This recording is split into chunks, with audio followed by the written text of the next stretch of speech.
Beate, thank you so much for joining this conversation. I'm sorry for this technical issue, but we're all humans. It happens sometimes. So thank you for joining my hot seat session where we help companies and businesses all over the world address their blind spots and gain competitive edge while having, support of our wonderful, lovely humans mentors. So first of all, introduce yourself and your expertise. Yes, so my name is Beate. I worked in the corporate world for a long time and big organizations, heading up global multi-million-dollar brands, and really enjoyed that work as well. But eventually came to realize that there are areas that I could be even better in. And, there's really reflecting on my strength, my talents, my gifts, my zone of genius, and what my purposes, so to speak, and identified there's areas that I'm a lot better in, and going that journey from really trying trying many different things to getting to a point where I was like, okay, this is where I can make the biggest difference. And what that looks like is a work predominantly with women, but also men, especially when I do group work. It's quite a lot more bigger groups of men than women, but a lot of the work is around how to, let's be honest, our career, our work life, our life in general, all starts with our mindset. So that's really the be all and end all. So what we think we can do, who we believe we are, what we believe our environment to be, what we believe our opportunities and limitations are, that's really what's going to build our life and our careers. And what I work with is predominantly women or senior leaders who are facing maybe challenges in terms of, if they hit a glass ceiling, they feel like they're stuck, they're stagnant, and they want to break through that. They want to see, so what's next? So how can I have even more impact in the world? How can I get to that really big role, that really senior role that seems quite far off at the moment? Or even, how can I get more aligned with what my zone of genius is? How can I shift from, just doing a job to doing a job that I love, to get excited about work, get up every morning and really do the best I can because it's what I thrive on, rather than this is just a job I'm doing. It's not really necessarily me.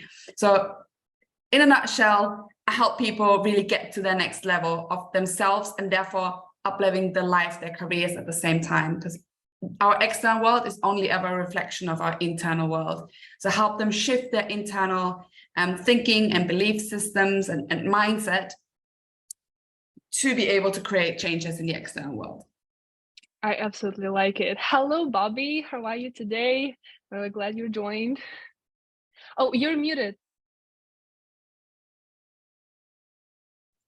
Hello, apologies. Got caught up a moment there.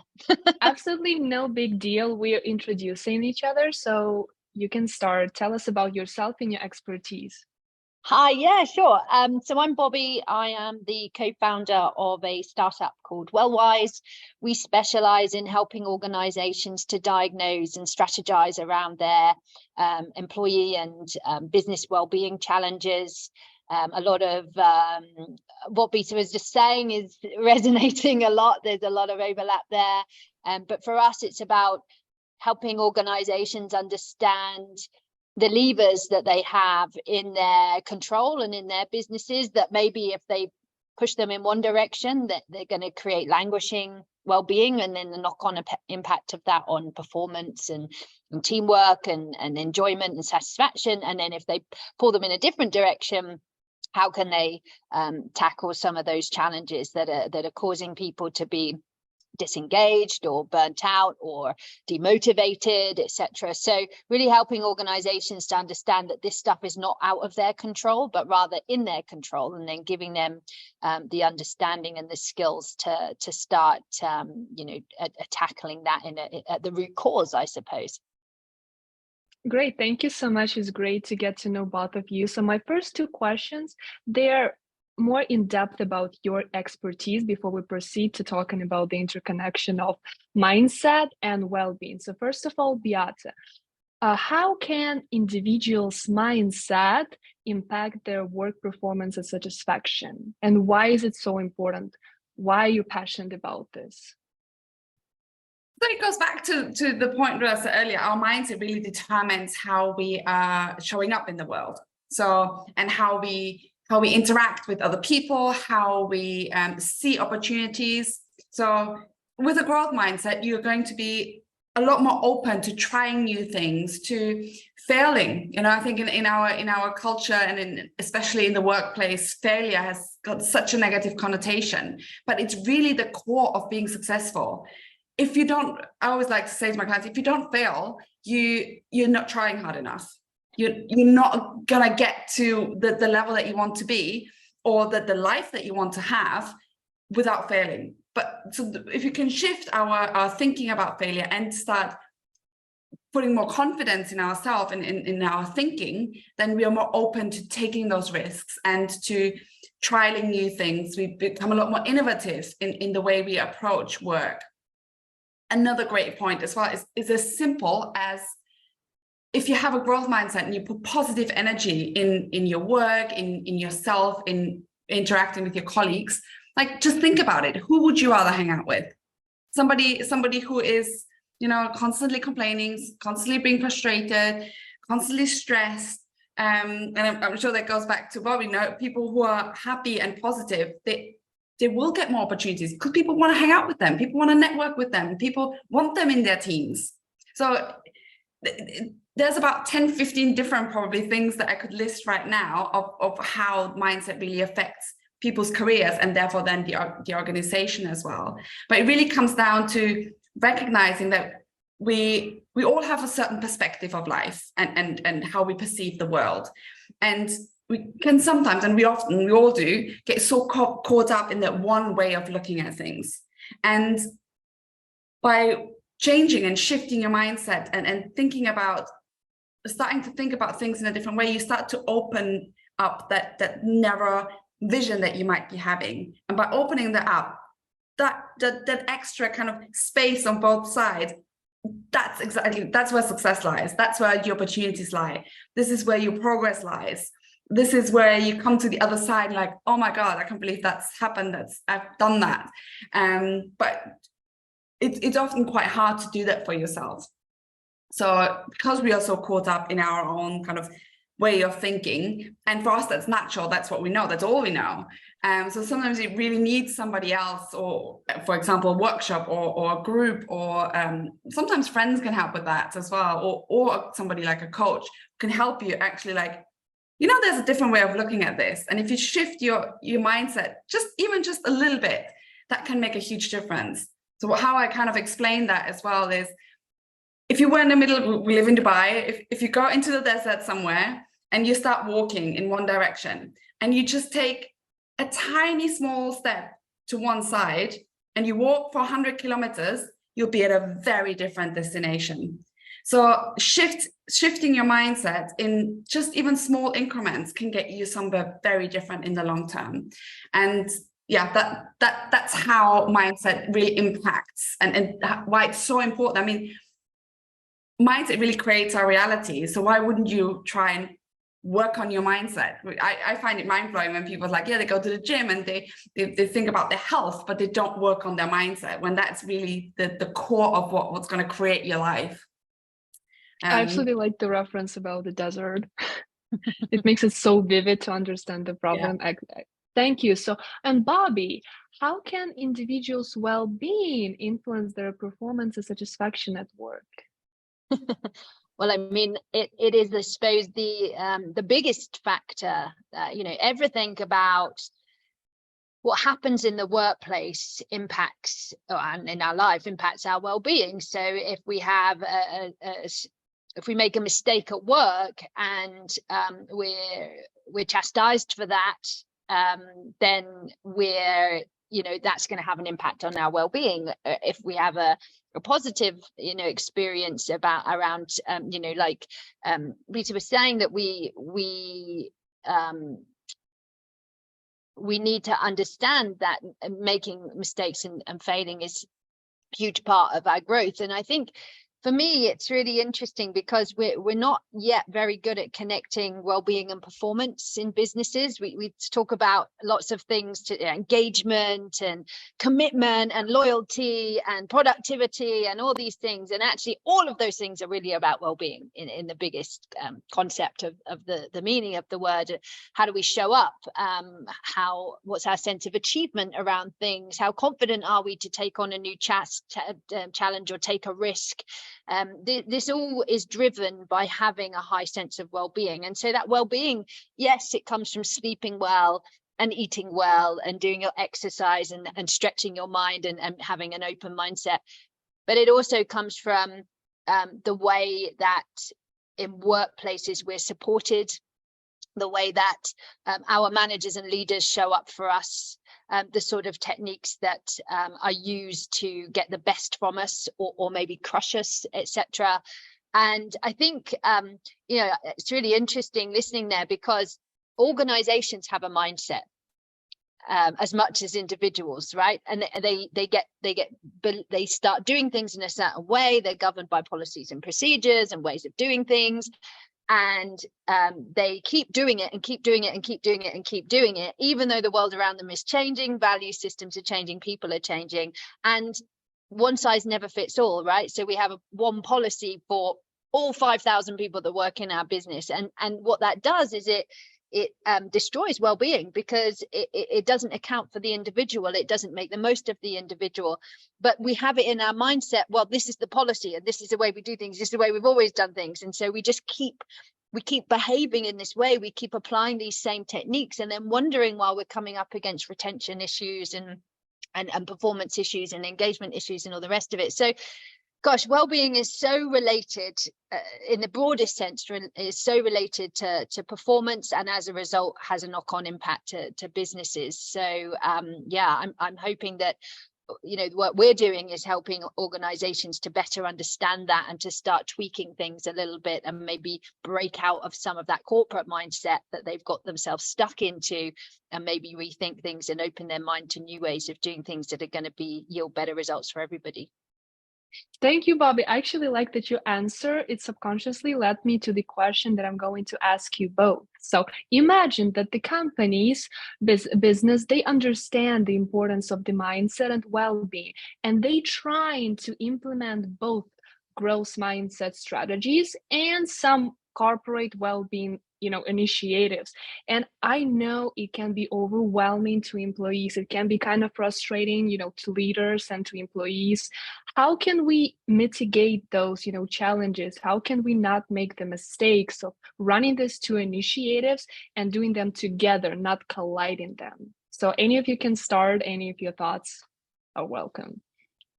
I think it comes down to making it and I'm just going to say kind of like I think what the core issue is, and maybe Bobbi can go into a bit more of the detail, or what I see as a core issue is that there are so many tick box exercises. Oh, you need to attend this webinar for 2 hours, and nobody has got time for 2 hours because there's a stack of emails racking up, and you've got to do this and make sure you track your steps and log them on the system or whatever. So there's a lot of kind of tick box that now we're doing mindset, now we're doing personal growth, now we're doing wellness. But I think the way to mitigate it is that it becomes a corporate culture. It becomes part of that wellness becomes part of mindset, just how we are doing things and how we are approaching things, rather than, oh, we'll just do that and we'll do a bit of this and a bit of that. But just like an overhaul of this is important to us. This is one of our values. So it's going to float into everything and fit in seamlessly, rather than being a separate piece of exercise or initiative that we now need to implement. 100%. I mean, I echo it and slightly build on it. In fact, yesterday I was running a corporate event on mastering the art and science of workplace wellbeing, and one of the sessions that I delivered was around how do you build a wellbeing strategy that creates a wellbeing culture. And historically, our approach to workplace wellbeing has been to treat it as an antidote to bad work. So we know work's overwhelming. We know there's lots of work going on. We know we're struggling to hire, which means the people in our organizations are doing 3 people's jobs all simultaneously. We know we've not got particularly great leadership and management in a lot of organizations. And so, sorry, we're creating you all this stress. Here's an app. go to this webinar, this is magic going to solve all your problems. And what the solution does is ignore the work itself. It ignores the fact that work is stressful. And so it aims to be an antidote to it rather than which just fails miserably. I mean, percentage uptake of these types of initiatives is 2 to 15%. So, we know that it's not effective. And a lot of employees are sat there saying, well, it's all well and good you telling me to use this app and track my steps and sleep better and eat better and go to this webinar, but fundamentally we're not addressing the fact that there's just too much to do. We're not very good at prioritizing. When we get things wrong, we punish people rather than allow them to grow and learn from that. And I think that's really what both of us are getting at, is saying, we shouldn't be treating well-being as a tangential element within our businesses that has to sort of sit there on the side. It should be a core driver of individual and business success and fulfillment. And that's really the big shift that we've seen in this space. I suppose just before the pandemic, we were starting to see the rhetoric change a little bit, but there's absolutely no doubt that the pandemic accelerated the research around it. The disconnect between senior leaders and the experience senior leaders think their employees are having and the experience they're actually having is phenomenal. And so this is a big gap. So I don't think the two things are fighting against each other. They're absolutely one and the same thing. But what we can't keep asking people to do is giving them more work than they can handle and then expecting them to also turn up to the sleep webinar, the mindset session and all the rest of it. It's a complete utter waste of time and money. So we need to reshape our businesses to create the space for well-being to thrive and to the mindset piece is about fear. People won't change because they fear that if they change, something's going to go wrong and they're going to get in trouble, or disaster is going to strike, or they're going to get fired. So we have to, if we want them to have an open mindset, if we want them to have high levels of well-being, we as businesses have to create the space and the safety for that to happen. And that's really where this space has evolved into in the last year or two, quite dramatically. Do you have something to add, Beate, to Bobbi's answer, or we can? No, I love that you brought out the fear, and then that kind of, because that's probably the biggest limitation for any kind of progress, our own development, our change, which is if we change, our world around us changes. But so often we are afraid to change because we're afraid to be outcast, and we're tribal people. We want to be connected. So I think a lot of times we lose a lot of our individuality because we are afraid of being different. Whereas being different is really what's going to make you stand out, what's going to help people understand what you're all about and what your gifts and your talents are, and they can build on that, and you can build on that and really start living in your zone of genius. But fear holds us very much back from that. So for organizations to create that space is a great way forward to allow people to step more and more into their zone of genius, using their individuality, their unique gifts and talents. That if everyone in the organization works in their zone of genius, like there's no stopping this organization. It's going to thrive. It's going to succeed to unlimited parameters. But so yeah, I love that to hear that there's a shift happening there and allowing that to happen more. So I think I was just going to say, I think one of the big challenges that we face is that most organizations are still in a 1800s mentality. When we had factory workers processing whatever they were making, or knitting or whatever it was, and then you had a big boss who sat in a room and overlooked 500 workers, and they all did relatively the same job, and it was all about piece production. The more pieces we make, the more money we make, right? So it was just a game of numbers. Now what we're paying people for is their minds and their intelligence and their creativity and their problem solving thoughts. But what we're trying to do is optimize those features with a mentality of I have to control and command these people because I have to remain in control as an organization. And actually, these two things are butting heads with each other, because people who are super creative, who are intelligent, who want to express their thoughts, they need the space to do that. They need to do that in their own way. We all have a different approach to becoming the best version of ourselves. And by overly controlling people and overly creating bureaucracy and rules and red tape, all we're doing is making it harder and harder and harder for them to add the most value to our organizations. And that's then what crushes well-being, because they understand they have more potential than they're being able to give. And they're sat there going, I want to do more. I want to add more value, but you keep clipping my wings and penning me into this thing where you want us all to behave and look and feel the same. And so there's, this is very advanced leaders are starting to understand this, and they're starting to say, well, hang on, maybe we need to just loosen off a little bit here. But they're scared, right? They're scared of letting go too, because this is a world in change. So we have to, be empathetic to leaders and give them the permission and the space to see what happens when you let people go and take the reins off a little bit. So, this whole space is really in a big movement right now, and everybody's kind of finding their new way in it. And some people are much more open to trying new things than others, and others will follow. And that's just how it goes. And I think so before we proceed maybe with some specific strategies and tips, maybe let me reformulate my last question, which can be perfect for you to, for your answers.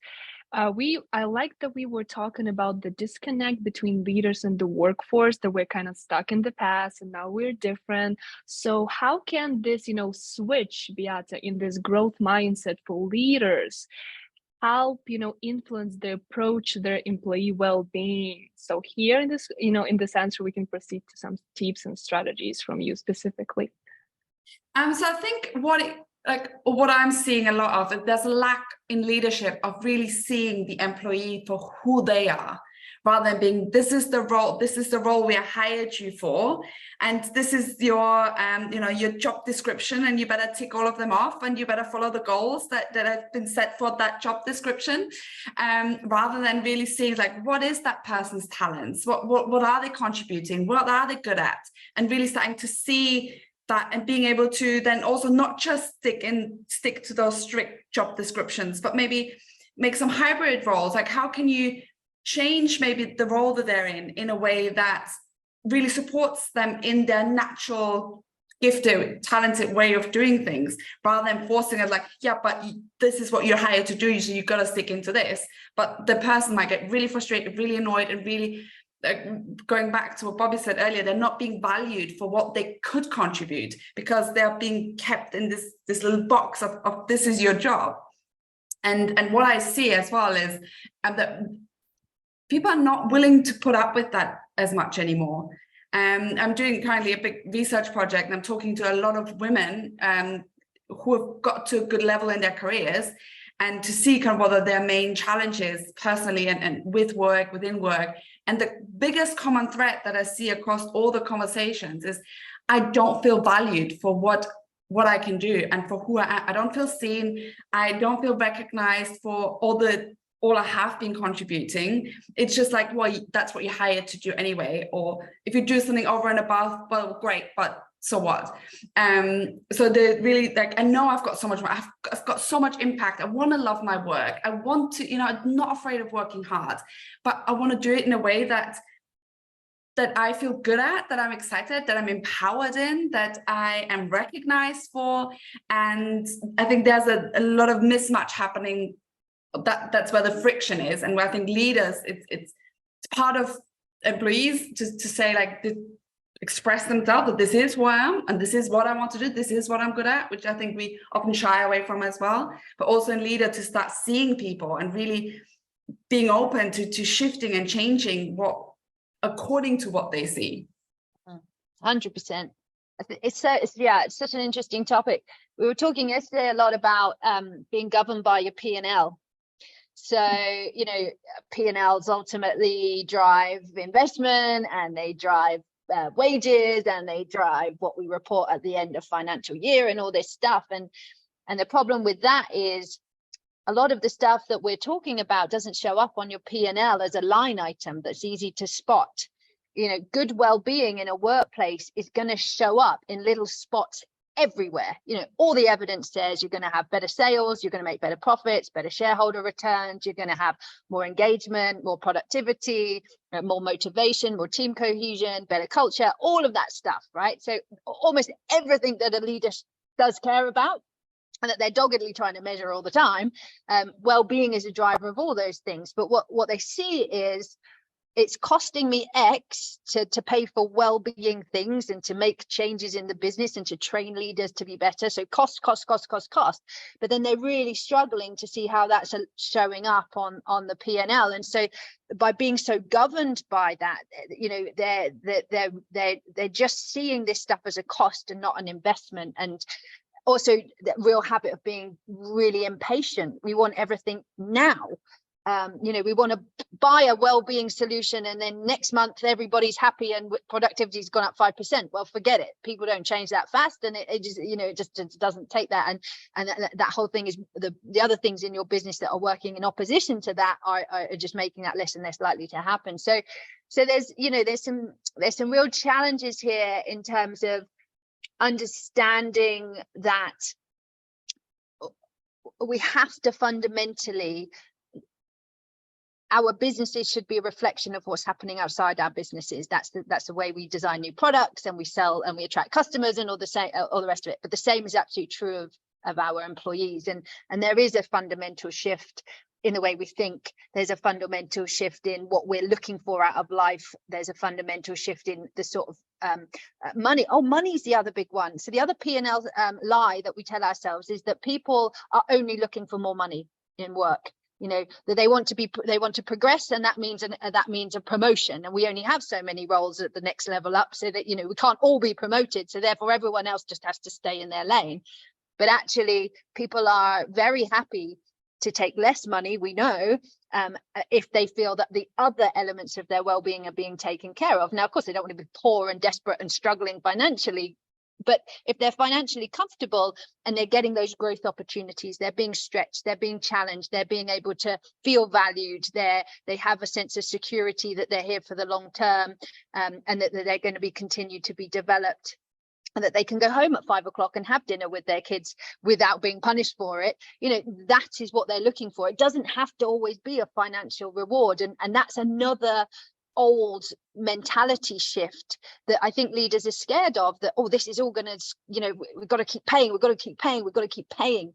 And whilst they're governed by the P&L, that's really scary. So I think that again is a bit of a mindset shift about better understanding what it is that's going to help drive well-being, but that is simultaneously about what's going to drive your business success, and they're really the same. It's the same conversation from two different perspectives. So I think that's really what we need to help leaders and business directors to understand. Before we wrap up, I'd like to tell you both that I'm super glad that I connected two of you, because I felt like all of your answers, they complemented each other. And for example, for me, they really helped me understand the interconnection of mindset and well-being. So it was super informative. Thank you so much for your knowledge and for your information, for everything that you've shared with me. I really enjoyed this session. I hope if our audience did as well. I highly encourage you to check the caption and learn how you can work with these lovely ladies to help you elevate your business and make it successful. So I would like to wish you a great rest of the day, Beate and Bobbi. And I really hope to see you again. That was amazing. Thank you. Thank you so much for having me. Thank you. Ciao. Bye. Bye.